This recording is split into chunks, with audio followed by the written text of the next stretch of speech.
नमस्कार आचार्य जी। जी नमस्ते धर्मेंद्र जी। नमस्ते। कैसे हैं आप? बड़े बढ़िया ना सर, आपसे मिलकर और प्रसन्नता हुई। आप वो आचार्य हैं जी जिनको वेदों का ज्ञान तो स्वामी दयानंद सरस्वती जी के साहित्य से मिला है जी और आयुर्वेद का ज्ञान अपने पिताजी से मिला है। जी जी बिल्कुल। क्योंकि आपके पिताजी प्रकांड वैद्य भी रहे हैं जी और उन्होंने बहुत सालों तक वैद्य तैयार भी किए हैं। बिल्कुल बिल्कुल। तो मैं आपसे ये जानना चाहता हूँ, आप इतना ग्रस्त जीवन में होते हुए भी एक सन्यासियों वाला जीवन नहीं जी रहे हैं, जी तो ये जो स्वास्थ्य हमारा है, जी इस स्वास्थ्य की कुंजी क्या है? इसको हम कैसे ठीक रख सकते हैं? जी देखिए, बड़ा बहुत ही सबसे पहले तो आपसे मिलकर बड़ी प्रसन्नता हुई। आप जैसे जो युवा हैं उन पर हमें गर्व है। आपने पूज्य पिताजी का साक्षात्कार लिया। उसके बाद मैंने कुछ आपके वीडियोस देखे, मैं हैरान रहा आपके जो राजनीति संबंधी ज्ञान है जी उसको देखकर। और तथ्य जितने भी हैं, घटनाओं की तो कोई भी चर्चा कर दे, लेकिन तथ्यों पे चर्चा करना तो बहुत बड़ी बात है। तो इसके लिए और साथ में जो ये वेदक का वो कर रहे हो आप, ये भी समाज के उपकार के लिए एक बड़ा अच्छा कदम है। जी और मेरा आपसे निवेदन है और प्रभु से भी प्रार्थना है कि इस क्षेत्र में जैसे आगे आप बढ़ते रहो, क्योंकि कहा है पहला सुख निरोगी काया। हम्म, और ऋषि दयानंद जी ने भी जब संसार का उपकार की वो बात करते हैं आर्य समाज के नियमों में, तो सबसे पहले शारीरिक उन्नति की बात करते हैं। जी शारीरिक और आत्मिक और फिर सामाजिक उन्नति की बात करते हैं। तो जो ये कार्य कर रहे हो आप निरंतर इसमें बढ़ते रहो। और जैसे स्वास्थ्य संबंधी आपने प्रश्न किया कि कैसे व्यक्ति स्वस्थ रहे, तो आयुर्वेद का जानकार ही स्वस्थ रह सकता है। अच्छा। और अब आप कहोगे कि आयुर्वेद के तो कुछ जानकार होते हैं, तो क्या वही स्वस्थ रहेंगे? लेकिन यदि इस देश की आप परंपरा देखोगे तो आम आदमी तक ये ज्ञान था, क्योंकि वेद का ही उपवेद है आयुर्वेद। जी और वेद के विषय में ये कहा है कि जो वेदवाणी है वो सबके लिए कल्याणकारी हो। जी शुद्राय चार्याय स्वाय चारणाय च, कि वो सभी के लिए, हमारे जो नौकर हैं, बिरते हैं, सेवक हैं, उनके लिए भी वो कल्याणकारी हो, उनको भी हमें उसका ज्ञान देना चाहिए। जी तो इस देश में यदि आप देखोगे तो आयुर्वेद का ज्ञान, सामान्य जो ज्ञान होता है, वैद्य तो एक अलग हो गए, ये कहते हैं वैद्यों के घर तो दूर है, वो तो अथा वो ज्ञान उसका होता है। कोई जैसे औषधि की पहचान तो गडरिये को भी हो जाती है, हाँ जी और उससे भी ले लेना चाहिए, वो ज्ञान लिखा है, लेकिन वो वैद्य नहीं है। लेकिन जो सामान्य ज्ञान है वो सबको होना चाहिए। तो एक थोड़ी सी इसकी वो देता हूँ आपको, इसका एक पक्ष, कि जो भी अपने ग्रामीण क्षेत्र है उनमें ये ज्ञान स्वाभाविक रहा है अच्छा आयुर्वेद का। जैसे हम कहते हैं कौन सुखी है जो ऋतु को, कि ऋतु के अनुसार जो सेवन करेगा अन्नपान का तो वो स्वस्थ रहेगा। अब ग्रामीणों को आप देखिए कि सर्दी में कौन सा अन्न खाते हैं ज्यादा? बाजरा खाते हैं। स्वयं ही आपने उत्तर दिया, क्योंकि वो उष्ण है। और अब जैसे ये हो गई ग्रीष्म आएगी तो वो जौ का सत्तू या रबड़ी आदि वो बनाते हैं, उसका सेवन करेंगे। और फिर जब बरसात आ जाती है तो बरसात में वायु का प्रकोप होता है, वात जिसको हम बोलते हैं, वात पित्त कफ, ये तीन जो दोष होते हैं, इन्हीं के बिगड़ने से वो व्याधियाँ होती हैं। तो और जो तेल है वो वायु का सबसे ज़्यादा वो है, अरने वाला है उस क्षेत्र, उसकी सबसे उत्तम औषधि तेल है। तो वो बारिश के दिनों में तेल का, गुलगुले खाते थे। जी जी, गुलगुले स्वाद या अन्य किसी रूप में भी वो तेल का प्रयोग करते थे। लेकिन यहाँ एक आपके व्यक्तित्व के अनुसार, जितना आपका प्यारा व्यक्तित्व है उसी के अनुसार कुछ सूक्ष्म जानकारियां आपके साथ मैं साझा करूंगा, उन्हें किसी रूप में भी छुपाऊं नहीं। हाँ जी। तेल का प्रयोग इतना ही करना चाहिए जितना वो करते थे। आजकल मैंने एक बड़ा प्रचलन देखा हुआ है कि तेल में ही छोंक लगाने लगे। लगाने लगे। अनेकों का मैंने जब छुटवाया, हमारे पास कोई आते हैं जैसे रोगी के बच्चे के पेट में दर्द है, या मैं पहले इस प्रश्न यही करता हूँ क्या तेल में छोप लगाते हो आप? अच्छा। हर तेल, जितने भी तेल हैं उनका गुण जो है चरकने, बाकी कोई कुछ कहता रहे, हम तो मूल ग्रंथ है जो उनको पकड़ते हैं। आजकल तो बड़ा चलन है ये जो सरसों के तेल में छोक लगा। जी जी, ये भयंकर वो है। उसमें लिखा हुआ है हर तेल उष्ण होता है, गर्म, और कटु होता है, कड़वा उसका गुण होता है, तो वो निश्चित तौर पे पित्त को बढ़ाएगा, रक्त में विकार उत्पन्न करेगा, रक्त को पतला वो करेगा। तो अनेकों काम ने पहले गांव में कहते थे कि घी के दर्शन भले खाया भला ने तेल, कि घी के तो दर्शन भी बने हैं। तो उसमें जैसे उसी रूप में करना चाहिए वर्षा में, क्योंकि वो तो वहाँ औषध के रूप में हो गया। तो गांव का मैंने इसलिए कहा कि इनका खान पान, इनका जो व्यवहार है, जैसे अब उसमें जाते हैं हम गोत्र छोड़ के विवाह करते हैं, जी। तो ये भी स्वास्थ्य के लिए उत्तम बताया गया है। सड़क में एक प्रश्न पीछे उठा था ये गोत्र में विवाह करने का, और कोर्ट ने भी कहा, फिर खापू ने अपना पक्ष रखा। तो हमारे आर्य विद्वानों ने इस पर लेख लिखे, और सड़क में एक है ही अतुल्य गोत्रीय अध्याय, उस अध्याय का नाम ही ये है कि भाई गोत्र छोड़कर दूर विवाह करोगे तो उससे भी स्वास्थ्य आपका उत्तम रहेगा। तो गाँव वालों का ये ज्ञान कहाँ से आया उनको? व्यवहार तो से जी, व्यवहार ज्ञान से है। तो सामान्य तौर पर आयुर्वेद का सबको ज्ञान होना चाहिए, लेकिन अब धीरे धीरे करके तो ये लुप्त हो गया। कुछ लोगों तक कि ये सीमित रह गया। हाँ जी वरना एक हुए है आपने पुरुषोत्तम नागेश को, जी। बड़े इतिहासकार, आपने सुना होगा। हाँ जी, नाम सुना। बड़ा उन्होंने वो किया, तो वो यही पक्ष रखते हैं कि ये आयुर्वेद का ज्ञान तो आम आदमी तक था।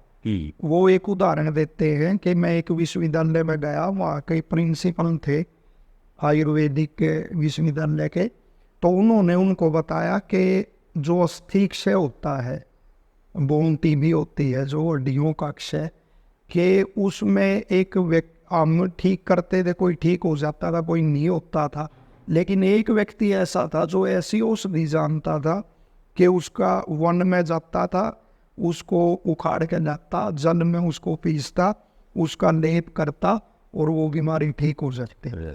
लेकिन वो कहते उसने किसी को बताया नहीं। तो एक दिन उसका पीछा किया उन्होंने, जब पीछा किया तो उसको पता लग गया कोई पीछे से आ रहा है, तो उसके बाद वो कहते हैं वो दिखाई नहीं दिया। और इसी तरह से उन्होंने बताया कि ग्रंथियां उभर आती, आपने देखा होगा चेहरे पे, ये मांस के ऐसे ग्रंथियां हो जाती है पूरे चेहरे पे। तो वो कहते हैं एक महिला इससे पीड़ित थी, उसको पता लगा महाराष्ट्र में कोई दर्जी है, वो इसका वो करता है, इलाज करता है। तो वो उसके पास गई, तो उस दर्जी ने कहा भाई पीड़ा होगी, आप सहन कर लोगे? वो बिल्कुल बदसूरत हो गई थी और इतनी सुंदर थी। तो उसने कहा ये तो मेरे लिए तो मरने का प्रश्न है, मैं बिल्कुल सहन कर लूँगी। तो कहते उसने एक वृक्ष के नीचे एक चादर बिछाई और उसके मुख पे कुछ लेप किया। जैसे ही लेप किया थोड़ी देर के बाद वो सिकुड़ने लगी ग्रंथियाँ और उनसे खून बहने लगा, और वो वापिस उसी रूप में उसने पूछा और वही रूप उसका। तो ये इससे सिद्ध होता है कि आम लोगों तक ये आयुर्वेद का वो था, व्यवहारिक ज्ञान था, व्यवहारिक ज्ञान था। तो उसमें ये आयुर्विंदति इत्यायुर्वेद है जो आयु संबंधी ज्ञान देता, भाई किन उम्र से आपकी आयु होगी ज़्यादा, किन उपायों से वो, कौन से वो आहार विहार आचार का प्रयोग करते हुए हो आप जिससे वो घटेगी। तो इसका ज्ञान सबको होना चाहिए। और पहले मैं आर्य समाज से संबंधित हूँ, केवल इसलिए नहीं कह रहा, एक व्यवहारिक वो कह रहा हूँ, हर आर्य समाजी को आयुर्वेद का ज्ञान अवश्य मिले, क्योंकि वो वेद से जुड़े हुए हैं। तो पहले जब आयुर्वेद के विद्वान होते थे, न आर्य समाज के विद्वान गांव-गांव घूमने वाले स्वामी ओमानंद जी जैसे, जो साहित्य भी इस पर लिखते थे, इस पर बिल्कुल, और इस पर अपनी बातें भी रखते थे। उनकी पुस्तक है जो ब्रह्मचर्य के साधन, जो उसको पढ़ गया उसमें सारे का सारा स्वास्थ्य संबंधी दिनचर्या और वो, उनके आहार, अन्न के सब्जियों के, फलों के सारे गुण उसमें लिखे हुए हैं। तो ऐसे विद्वान जब घूमते थे तब ये आयुर्वेद संबंधी ज्ञान था जी।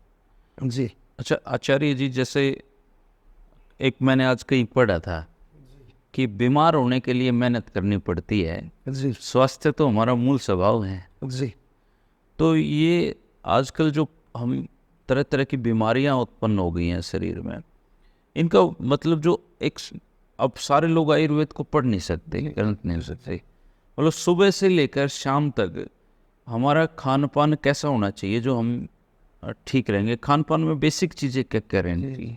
देखिए, बड़ा अच्छा आपने प्रश्न किया कि जैसे दिनचर्या है, जी। जो आयुर्वेद के ऋषि हैं, सबसे पहले तो जैसे धन्वंतरी ऋषि हुए, गुरु जो सुश्रुत के गुरु थे धन्वंतरी, उन्हीं को याद करता है। कोई भी आयुर्वेद का जो विद्वान हो सबसे पहले उन्हीं का नाम लेता है, उनके प्रति श्रद्धा व्यक्त करता है। जी। तो उन्होंने बड़ा ग्रंथ एक लिखा, तो उसमें जब उनके शिष्य, ये कथानक है कि उनके शिष्य पूछने लगे कि जी आपने ये इतना बड़ा ग्रंथ लिखा, इतनी औषधियाँ लिख दी, कोई एक ही औषधि बता दो जिससे हम स्वस्थ रहे। तो एकदम से उनके मुख से निकला ब्रह्मचर्य, उनके मुख से निकला कि भाई वो ब्रह्मचर्य है।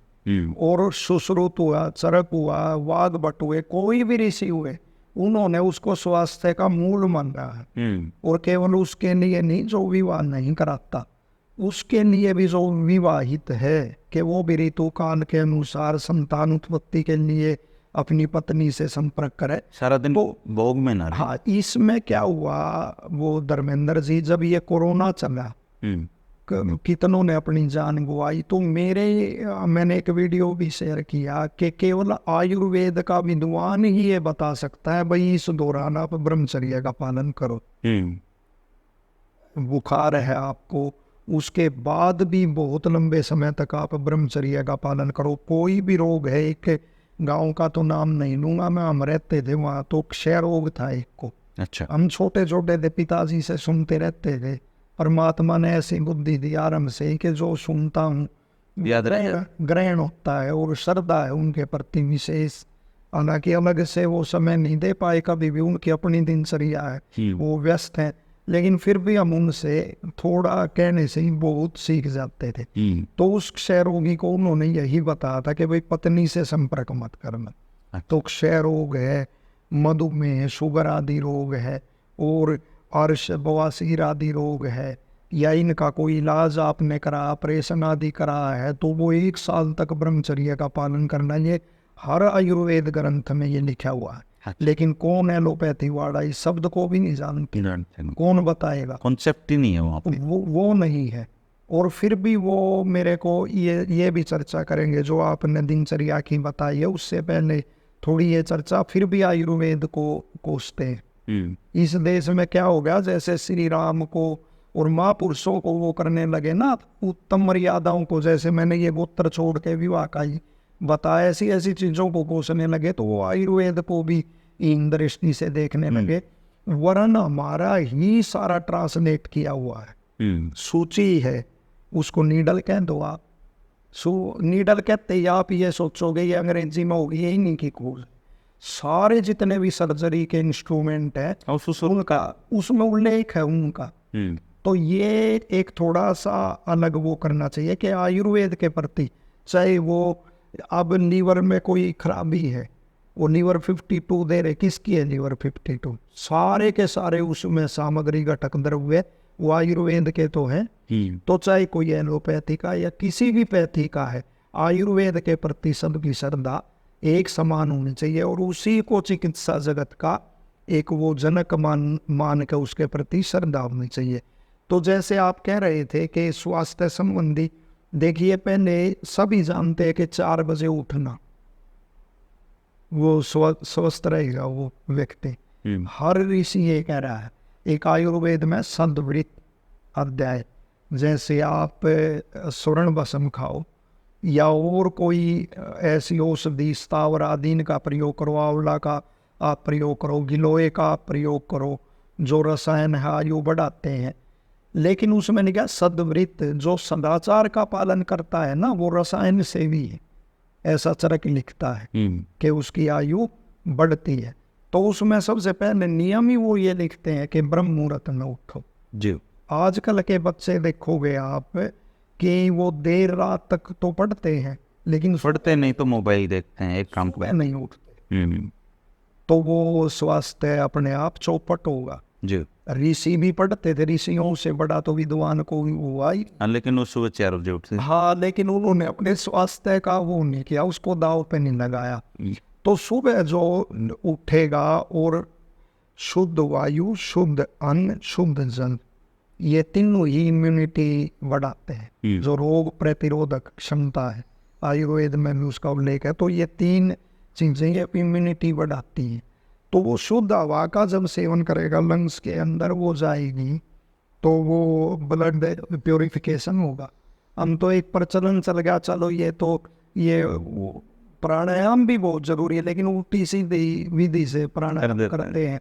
तो उससे अच्छा तो ये सबसे बढ़िया भगवान ऋषि दयानंद जी किसी भी राजा के पास जाते तो उसकी दिनचर्या जब बनाते तो उसमें पहला यही लिखा करते, वो ब्राह्मण वो स्वयं भी 2:30 बजे उठ के थोड़ा ध्यान आदि करके और जंगल में घूमने निकल जाते।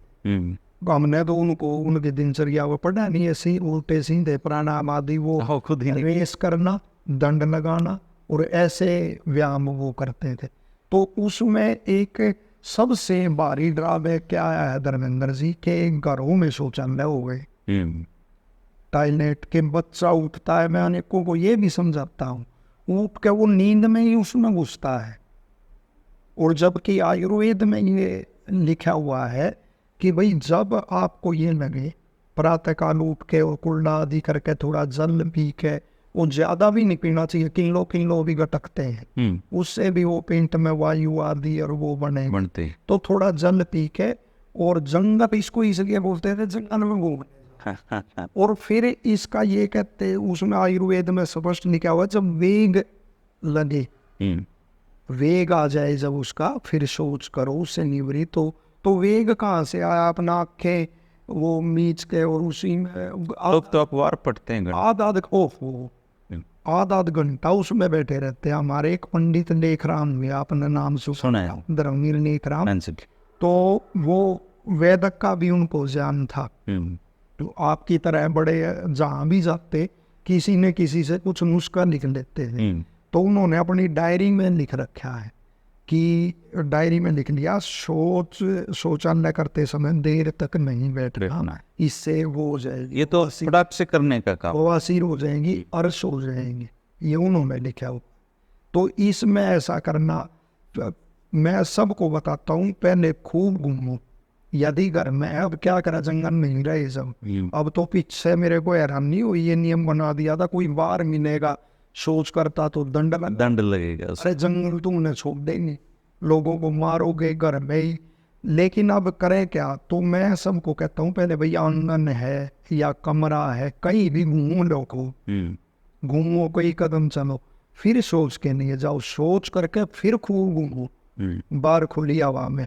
तो उससे सारा वो अपना शुद्ध आ जाए, भोजन भी पचेगा।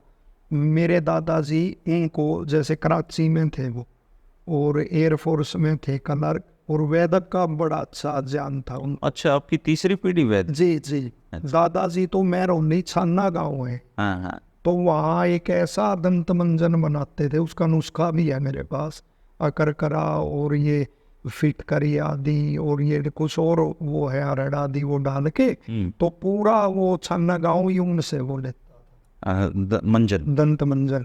तो उनकी एक उनको क्षय रोग लग गया अपना, कोई उनके वो था ये ऑफिस में, उससे लग गया। और उस समय तो बहुत गंभीर बीमारी थी, बहुत गंभीर, कितनी बड़ी बात। उस समय तो उसको मरीज को अलग ही रखा करते थे। हाँ, चौधरी दुलीन चंद उनका नाम था, आज भी बापूजी के नाम से उनको जानते मेरोली में। तो कोई भी मतलब वो 93 वर्ष के होके उनका देहांत होया, मैं उन्हीं के मुख पर लाली देखता था यहाँ, और अपनी धोती स्वयं धोते थे, और अंत तक बिल्कुल ऐसे तेज चलते थे, और बिल्कुल दाल बहुत पीते थे वो। जी शांति से उन्होंने प्राण त्यागे अपने। तो उनका जो स्वास्थ्य का राज मैंने देखा, वो भ्रमण बहुत करते थे। वहाँ पहाड़ थे तो बहुत दूर तक लोटा ले जाते थे पानी का सोच के लिए, और बहुत दूर तक भ्रमण करते थे। यहाँ शाहपुर गांव में भी एक धनपत जी हुए हमारे आर्य समाजी, उन्होंने भी पिताजी को एक बार बताया कि गांव में जब वो आए हुए थे कि मैं इनके पीछे निकल गया कि देखूं कहाँ तक जाता है। वो बोले 3 किलोमीटर तक तो मैं गया, फिर नहीं गया। तो जो भी सुबह घूमेगा, कोई भी क्षय का कॉम्प्लिकेशन उनको नहीं हुआ। कोई उपद्रव जिसको हम कहते हैं कि भी क्षय के कारण कोई और रोग हो जाए या और नाम ने उनको खांसते, और वो देखा कभी तो भ्रमण जो करेगा ना, उसका भोजन अच्छी तरह पचेगा और रक्त शुद्ध रहेगा और रोग प्रतिरोधक क्षमता उसकी बढ़ जाएगी। तो ये दूसरा, जैसे चरक ऋषि कहते हैं, पीछे आपने पिताजी का इंटरव्यू लिया, साक्षात्कार लिया, मैंने टिप्पणियां भी देखी या उन पे, वो तो सबका अपना स्वभाव करनी भी चाहिए है ना, सब जो मन में है जैसा मन में से ही वो निकलते हैं तब थे आगे। तो पिताजी ने बताया घी दूध पे बड़ा बोल रहे वो। हाँ, तो एक दो ने लिख दिया कि घी से तो ये होता वो होता है। उनके साक्षात्कार के बाद ही मैंने जी पूरी तरीके से देसी घी भी घर में अपना लिया है। धन्यवाद है जी, आप जैसे सज्जन जो सत्य को स्वीकार करते हैं, अब देसी के अलावा कुछ नहीं खाए, धन्यवाद के योग्य हैं। वो और सुनो, वो उनका सिद्धांत नहीं, हम तो जो ऋषि कह रहे हैं, वो अनेकों ऋषि दयानंद को गलत कहते हैं। मैं उनको ये कहता हूँ, मेरे भाई तू ऋषि दयानंद को गलत नहीं कह रहा, उन्होंने तो अपना कुछ लेके ही नहीं। उन्होंने तो वेद का, दर्शन का, उपनिषद का ये दिखा, तुम उनको ही गलत कह रहे हो। तो जो घी का हमने कहा गिरतम आयु, आयुर्वयी गिरतम, ये तो आयुर्वेद में है कि वेद और आयुर्वेद दोनों में कि भाई घी ही जीवन है, जीवन ही घी है। इतना मैं तो बताने के लिए उसको इस रूप में लिखा। तो जो सुबह ये लिखते हैं ऋषि कि जो सुबह दूध, घी और मीठा जैसे खांड आदि या पानी इनको इकट्ठा या अलग अलग सेवन करेगा, वो भी रसायन से ही उसकी भी आयु निश्चित तौर पे बढ़ेगी। और प्रवरम जीवनी अनाम क्षीरम उक्तम, कि जितने भी जीवनीय द्रव्य हैं पृथ्वी पर, वो बढ़ाने वाले जीवन शक्ति, उनमें दूध सबसे उत्तम है। अब प्रसन्न ये उठता है, अनेक को कहते हैं जी शुद्ध नहीं मिलते। शुद्ध मिलता क्या है फिर तो गेहूं को भी छोड़ दो। हाँ, शुद्ध जो मिल रहा है उसको लो ना, फिर तो खाना ही छोड़ दो। और यदि उनके लिए, शुद्ध के लिए आप प्रयास कर रहे हो, तो इसके लिए भी करो, इसके लिए भी करो। और जो नित्य सेवनीय वो लिखी है इसमें मेरी चरक ने कि रोज हमारे को क्या खाना चाहिए, उसमें दोनों चीजों का उल्लेख है। ये तो हम उसमें बोल रहे हैं साक्षात्कार में, नीली का तो कोई हमारे को पकड़ेगा, जवाब भी मांगेगा। तो नित्य सेवनीय में लिखी है दूध, घी, गेहूं।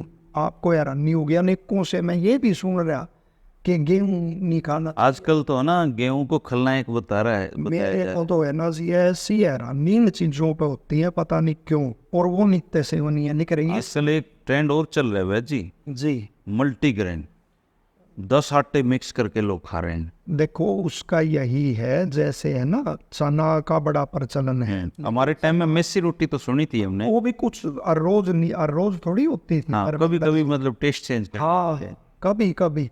जो चना है वो वृक्ष है, जैसे गर्भिणी के लिए, ब्रह्मचारी आदि के लिए। ऋषि दयानंद जी ने मनार वो किया है, चरक में उसके गुण देख लो, भाव प्रकाश निघंटू में उसके गुण देख लो। शुगर वाले के लिए अच्छा है, क्योंकि उसमें कफ प्रदान होता है उस रोग में, तो कफ को सुखा देगा। तो नित्य सेवनीय में गेहूं लिखा हुआ है।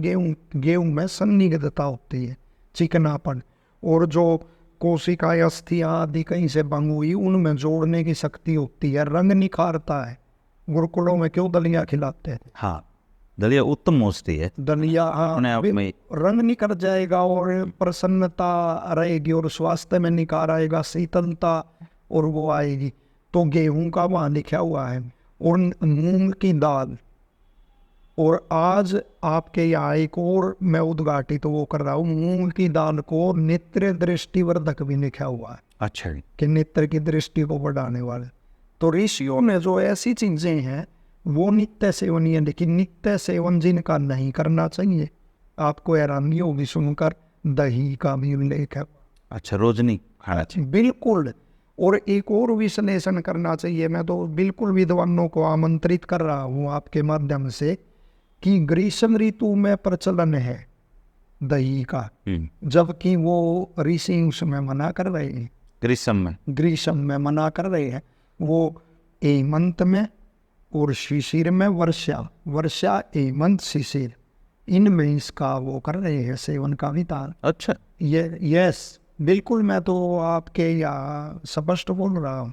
कोई आयुर्वेद का विद्वान चर्चा करे हमारे से, उसमें ही वो करे, मैं प्रमाण डाल दूंगा, एक नहीं अनेकों ग्रंथों के प्रमाण डाल दूंगा मैं।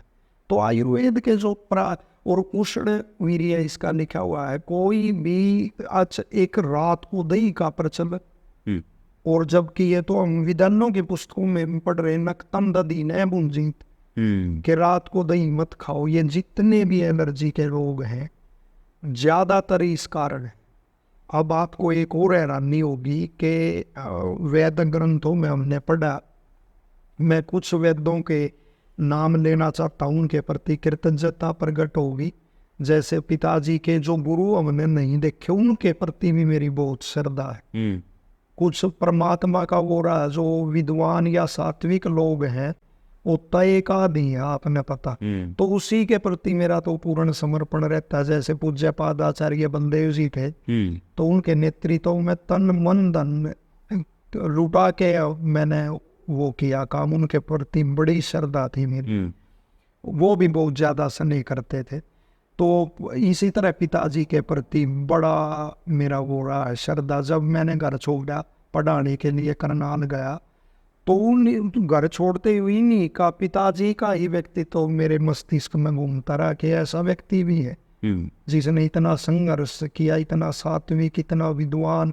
तो मैं रातों को भी नहीं सोता था, वही आयुर्वेद के महर्षि दयानंद के ग्रंथ और वो पढ़ता रहता था। तो कुछ जैसे पिताजी के गुरु थे योगेंद्र नाथ जी थे, कुछ औषधियों की भी साथ साथ आपसे चर्चा और वो हो जाएगी जब ये वर्णन आए स्वास्थ्य के लिए, जो सबके लिए उपयोगी रहेंगे। योगेंद्र नाथ जी थे यहाँ स्थनपुर। अब धर्मेंद्र जी आयुर्वेद कोई संकोच नहीं कहने में कि एक वो है बस भेड़ चाल के ये आयुर्वेद के नाम पे दुकानें भी तो बहुत खुल गई ना। हाँ, व्यवसायिक रूप में आप देखो, इसका मैं बताता हूँ, मेरे दादाजी थे कभी व्यवसाय नहीं बना, पिताजी थे आलैंड तक गए, करोड़ों रुपया होना था, आज कुछ भी नहीं, व्यवसाय नहीं बना। पढ़ाया बच्चों को, जो आया उससे आजीविका चलाई, कोई आया उसको बता दिया कि ये है, वरना दुकान आदि उन्होंने नहीं की। फिर मैंने ये अध्ययन किया आयुर्वेद का। अब दारियन स्कूल है या लखन माजरा, तो वहाँ श्री तेजेंद्र दलाल जी हैं, उन्होंने डेंटिस्ट का और एक ये अपना आयुर्वेद का दरबार चला रखे। तो जितने की औषधि हम लाते उतने का दे देते।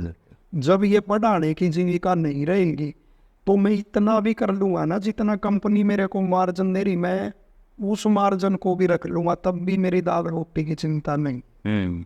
और पुराने वैद्य जितने भी देखोगे, चाहे वो किसी चलचित्र में देख लो, या उनका जीवन ही ऐसा पाता है, वो सादा जीवन अपना जी रहे, चरक के विषय में भी यही लिखा घूमते हैं। तो वो आयुर्वेद अब सिद्धांतों के जानकार नहीं है, नहीं रहे जी। मैंने एक घोषणा कर रखी, यहाँ बैठे फिर करता हूँ, कोई गर्व नहीं है, घोषणा है कि भाई जो हस्तलिखित मेरे पिताजी के पास नोट्स हैं, किसी के पास हूँ तो मैं 2 लाख रुपए दूंगा, मेरे पास ले आओ। आयुर्वेद का कोई समीक्षक उनकी जांच करेगा।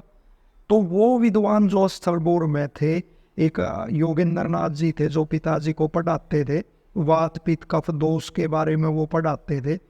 तो केवल पढ़ाते समय ही बोलते थे, बाकी समय वो मौन रहते, कैसे साधक होंगे, अपना वो पढ़ रहे। तो उन्होंने एक सिद्धांत बताया कि भाई जैसे वात पित्त कफ प्रकृति होती सबकी, आपकी भी, हमारे अंदर भी है, हर जीव में। हाँ, सम जिसकी होती है वो रोगी बहुत कम होता है, और वो सम बड़ी बहुत सारी संख्या में किसी किसी की होती है। एक आध आपने ऐसे देखा होगा कुपथ्य का सेवन कर रहा, खूब हानि ज्यादा नहीं हो रही, एक आध ऐसा है थोड़ा सा वो पत्ते का सेवन कर रहा उसको ज़्यादा नहीं होता। ज्यादा नहीं हो रही, लेकिन ये नहीं है कि वो सम वाले को कर लेनी चाहिए। उसको परमात्मा ने जब इतना अच्छा दिया है तो क्यों शराब पीनी, क्यों और करना।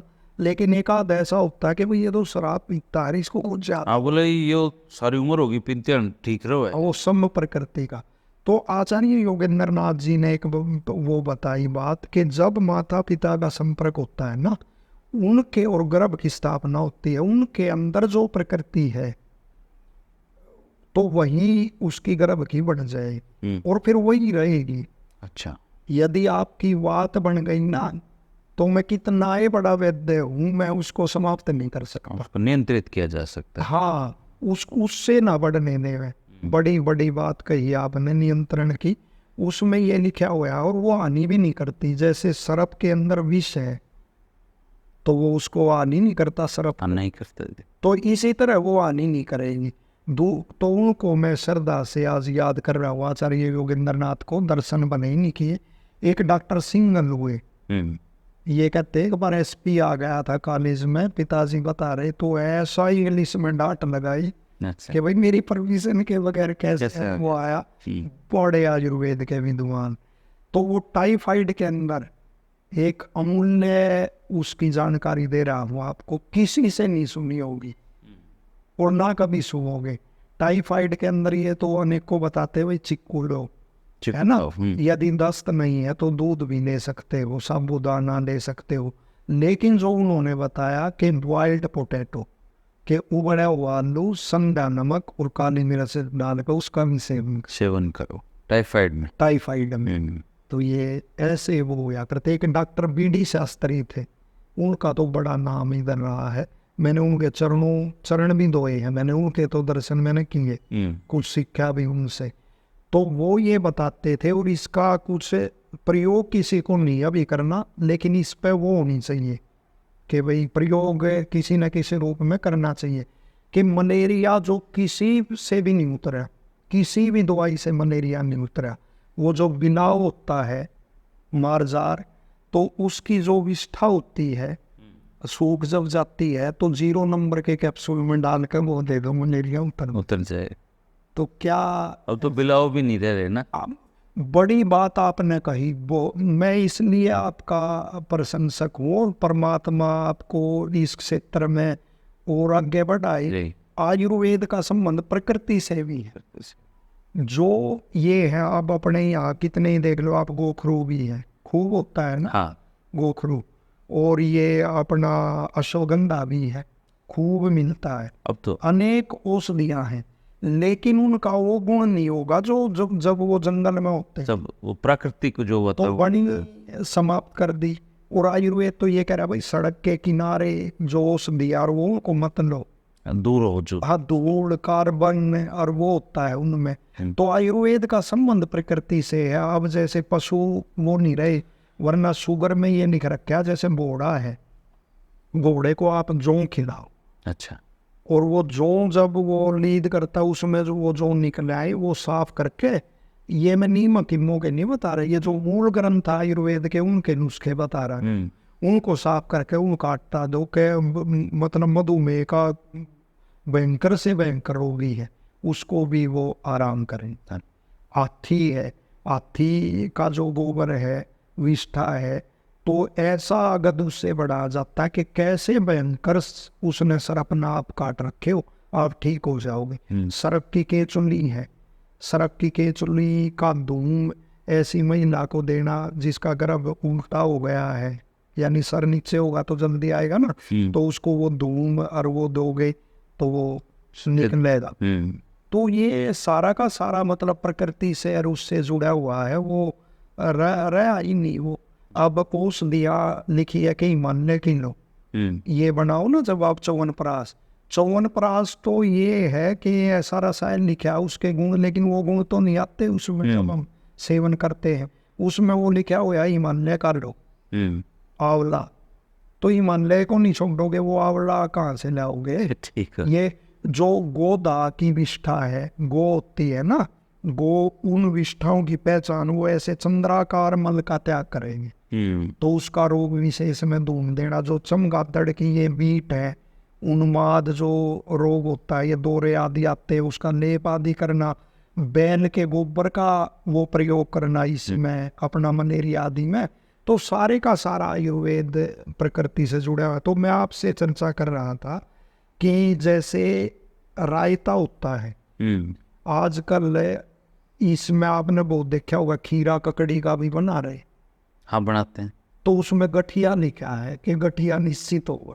अच्छा, जी, खीरा और ककड़ी का रायता खीरा खाओगे? ककड़ी का रायता खाओगे, दही में खीरा ककड़ी यदि आप खा रहे हो तो क्या होगा, गठिया रोग गठिया। और दुनिया खा रही है, रोजाना खा रहे हैं। तो कितने पीड़ित हैं फिर आप ये बताओ, गठिया से और वायु के रोगों से।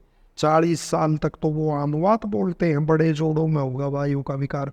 40 के बाद वो वात रक्त यानी ये गठिया आदि का इसका रूप फिर ले लेता है। तो इन चीजों का ध्यान करना। और जैसे दही का भी मैंने बताया नित्य सेवनीय नहीं है। और अनेकों को एक और चल रहा है, आप स्वास्थ्य की चर्चा कर रहे हैं, केला और दूध का कोई मेल नहीं है चरक में, बनाना शेक पी रहे हैं। ये तो मैं घर पे भी वैसे ही भी कहता हूँ कि आपको केला खाना तो केले खा लो, आपको दूध पीना तो दूध पी लो, इसको मिक्स क्यों कर रहे हो? और दूध के विषय में एक शब्द लिखा हुआ है धर्मेंद्र जी, एकांत हितता, के एकांत में ही वो हितकर है। और विष के बारे में लिखा हुआ है एकांत हितता नहीं है उसकी, है ना। शराब पीने वाला भी सीधी नहीं पी रहा, उसको वो मिला रहा है उसमें पानी में आ रहा है। विष है, जब भी मारेगा उसको। तो दूध तो बिल्कुल आप ठीक कह रही हो, एकांतित करिए। सुनो, दूसरे नंबर पे आम के साथ उसका मेन आजकल तो तरह तरह के सेक है, चिक्कू पपीता से, उसमें दूध भी, चिक्कू भी, पपीता भी। पहले हम आप क्या सुनते थे कि जैसे कह देते ना भाई धर्मेंद्र जी चलो जूस पियेंगे, तो हम जूस से मौसमी का ग्रहण करते थे। हाँ जी, कि मौसमी का जूस पियेंगे। तो बाद में ये सारे के सारे सेक तो बिल्कुल हितकर नहीं है, बिल्कुल भी निषिद्ध किया है आयुर्वेद में। फिर हम क्या करते हैं, पहलवानों की वो करते हैं नकल के, वो भी तो पी रहे हैं। साथ में ऋषि इसको भी स्पष्ट कर रहे हैं, चरक और सुश्रुत, कि वो चाहे व्यायाम करने वाला है ना, यदि कुपथ्य का भी सेवन करता है तो भी उसको हानि नहीं। अगर आप रोज जोर एक्सरसाइज कर रहे हो, करना नहीं चाहिए उसको भी, लेकिन यदि करता भी है तो उसको हानि नहीं होगी। वो तो जठराग्नि उसकी इतनी अब विरुद्ध आ रहे हैं। ये तो है स्रोतों को बंद करने वाला केला, और दूध उनको खोलने वाला। तो ये सफेद दाग आदि या कोई एलर्जी की और समस्या होना, बोतों का बंद मैंने घर में भी बंद करवाया। मैं एक बार है ना, लड़के को हो गए थे थोड़े से ये हल्के हल्के ऐसे दाने से, माँ बेटा वो नाना के घर था, मैं क्या करते हो कि मैंगो से ना। उस दिन के बाद उसने आम खाना, तो आम वैसे खा लो आप। हाँ, और उसमें भी आप हैरान नहीं मानोगे, जो भाव प्रकाश निघंटू ग्रंथ है उसमें भी देखो ऋषि कहाँ तक चले गए। आप कह तो इनको देखते हैं ये कुछ लोग के आयुर्वेद को इन दृष्टि से देखते, लेकिन नहीं, कभी भी नहीं जा सकते हम उनके स्तर तक। उसमें आम को खाने के, चूसने के, ये भी अलग अलग वो है लिखे हुए। जो चूसना है वो सबसे उत्तम लिखा है। अच्छा जी, वो तुरंत अंदर जल्दी पचेगा, धातु उससे बनेगी, और बलवर्धक पुष्टिवर्धक वो इस रूप में लिखा हुआ। तो इन चीजों का जरूर ध्यान करना चाहिए। कोई बात नहीं, दही बिल्कुल सेवन करने योग्य ब्रिंगण करने वाली है। एक दही खाने वाला कोई भी आपको पतला नहीं मिलेगा। यदि जो रोज सेवन करें, ज्यादा मोटे हो गए हम तो उनकी छुटवाते हैं। फिर कोई वायु का रोग हो गया उनकी भी हम छुटवाते हैं। जब ऋषियों ने लिख दिया कि भाई नित्य सेवनीय नहीं है तो छोड़ दो। हाँ, नहीं है। छाछ ली जा सकती है, छाछ ली जा सकती है। छाछ का भी ऐसे जैसे ग्रीष्म आ गई तो इसमें जैसे आप दही आधा पानी उससे मक्खन निकालो तो उसको छाछ फिर बोला रहा, वो हितकर हो सकती है। और धरती का अमृत है वो भी उसके लिए, जैसे जो सने का सेवन करता है ना घी आदि का, तो वो तक्कर उसको पचा देता है और अमृत है। तो ये इन कुछ चीज़ों का ध्यान रखना। फिर जैसे स्वास्थ्य के लिए लिखा है कि वाह कौन स्वस्थ है, वाह में से आई के बाई करवट सोने वाला। अच्छा, पहले तो भोजन के बाद ये लिखा, हमारे दादाजी कहते थे उस समय, तो हमने कहा ये पढ़ा था ये ग्रंथ, फिर पढ़े हमारी आंखें खुल रही हैं। तो ये पहले कहते थे हमारे दादाजी शाम का भोजन हम कर लेते कि 100 कदम चलो भोजन के बाद। तो ये ऋषि दयानंद की जिंदगी में भी है और आयुर्वेद के ग्रंथों में भी ऋषि ने भी लिख रखी है। तो हम चलते थे, तो उसके बाद है कि वहाँ में शाही बाई करवट कुछ देर लेटो, और सोना भी बाई करवट चाहिए क्योंकि आमाशय होता है ना इधर, तो वो भोजन में अगर उल्टा लेटोगे तो भोजन का दबाव इधर रहेगा और वो ठीक स्वास्थ्य नहीं रहेगा। वहाँ में शाही द्विगुंजान है कि 2 बार जो भोजन करता है। पिताजी है हमने देखे वो गांव में जी 2 ही बार भोजन करते थे। सुबह ही अच्छा कर लेते हैं वो एक अब जैसे मुझे तो बचपन से भी आदत है, जी 2 बार के अलावा तो भोजन बनाया भी नहीं, खाया भी नहीं जाता। कमाल है जी। तो उसमें क्या है, हम भी पिताजी को देखते थे, सुबह जाते थे कॉलेज में तो सुबह ही पर्याप्त भोजन करके फिर दिन में कुछ नहीं, फिर शाम को लेते थे। फिर शाम को ही लेते थे। तो जो 2 बार भोजन करेगा इसमें, और महाभारत में भी लिखा हुआ है ये। आयुर्वेद कोई, मैंने पुराने आयुर्वेद के जितने भी वो है, जैसे पिताजी के तो है ही नोट्स, वो है अपना योगेंद्र नाथ जी के लिखाए हुए, बीडी शास्त्री जी के, सिंगल के, वो सारे संरक्षित उन्होंने किए हैं। तो आगे फिर हमने उनको किया। तो जितनों में भी मैंने ये पढ़ा, खाली आयुर्वेद नहीं, वो मनुस्मृति से भी लेते, क्योंकि वेद का है जुड़ा हुआ। वो महाभारत से कोई प्रकरण मिल गया वहां से भी लेवेंगे वो विद्वान। तो महाभारत के अंदर भी है कि लंबी आयु कौन भोगेगा, कि वो जो 2 बार भोजन करता है वो लंबी आयु भोगेगा, वो लंबी आयु भोगेगा। यदि आपको कोई तीव्र है जठराग्नि या भूख ज्यादा लगी है तो अल्पाहार कुछ बीच में ले लो आप, कोई दूध ले लो, कोई फल ले लो आप। तो इसमें ये है कि द्विगुंजान है, वहाँ में शाही द्विगुंजान है शनंत्री के, ये स्वास्थ्य की पहचान है कि जिसका उत्तम स्वास्थ्य है वो 6 बार मूत्र का त्याग करेगा दिन में जी। उससे ज्यादा कर रहा है तब भी रोगी है, यदि कम ही आ रहा है, कोई योगी आदि है वो तो कम ही करता है। ये वैसे ग्रस्त के लिए ये लिखा हुआ है। और फिर आके लिखा अल्प मैथुनकारी से, वही आ गया कि थोड़ा मैथुन करने वाला ग्रस्त होते हुए में शतम वर्षाणी जीवती, वो कितने वर्ष जीता है, 100 वर्ष 100 वर्ष जीता है। तो ये सुबह इनका सेवन करके, और फिर दोपहर में यदि आपको भूख आदि लगी है तो थोड़ा बहुत, जैसे मैंने बता, फलाहार। और फिर रात का एक और चल रहा है धर्मेंद्र जी, कि शाम का भोजन अनेक तो बड़े गर्व से कहते हैं कि भाई सूर्य छिप रहा था ना जब कर लिया, कि रात हो गई से पहले, बिल्कुल गलत है। अच्छा, आयुर्वेद के मूल में ये सिद्धांत है कि संध्या के समय ना भोजन करे। मेरे दादाजी हमें पढ़ने भी नहीं देते थे कि भाई इस समय क्यों पढ़ रहा है, ये तो संध्या का समय है। और आयुर्वेद के ऋषि भी और मनु का भी हवाला देते हैं, महाभारत का भी हवाला देते हैं कि ऋषियों ने लंबी आयु लंबी संध्या से प्राप्त की। अच्छा, वो संध्या का समय ही इसलिए होता है, ध्यान करो उस समय जी। ऋषियों संध्यात्वाद दीर्घमायुरात्मन, कि उन्होंने लंबी संध्या द्वारा दीर्घ आयु प्राप्त की। तो उस समय भोजन नहीं करना चाहिए, जब रात का पहला प्रहर है, रात शुरू हो जाती है, तब आप भोजन करो। और ये शाकाहार आदि उसका तो आपको पता ही है। दूसरा जो हमने देखा इसके लिए, स्वास्थ्य के लिए, मैंने जगह जगह जब पढ़ा रोगों के कारण क्या हैं, तो इसमें एक मूल बात बड़ी आती है, वेदों का धारण करना। हर रोग के अंदर ये, जैसे कुष्ठ रोग हो गया किसी को, एक मेरी सी सुश्रुत ने बड़ी अच्छी बात लिखी है कि निदान परिवर्जन चिकित्सा, कि निदान जिस कारण से रोग हुआ है ना उसको छोड़ देना भी चिकित्सा है। तो कुष्ठ का एक कारण ये हो जाते सफेद चकते। मैंने कोई आ गया मेरे पास, बताया मैंने उनको, माँ भाई ये इसका कारण पता करो, ये किस कारण होता है, ये सफेद चकते आदि ये हो जाते हैं, एलर्जी और ये हो रही।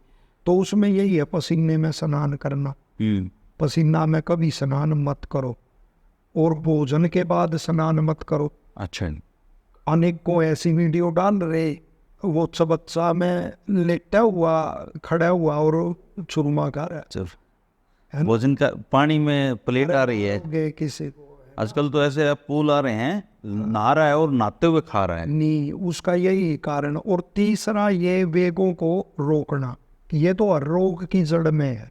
जैसे मनमूत्र की वो हैजात है तो उसको रोकना नहीं चाहिए।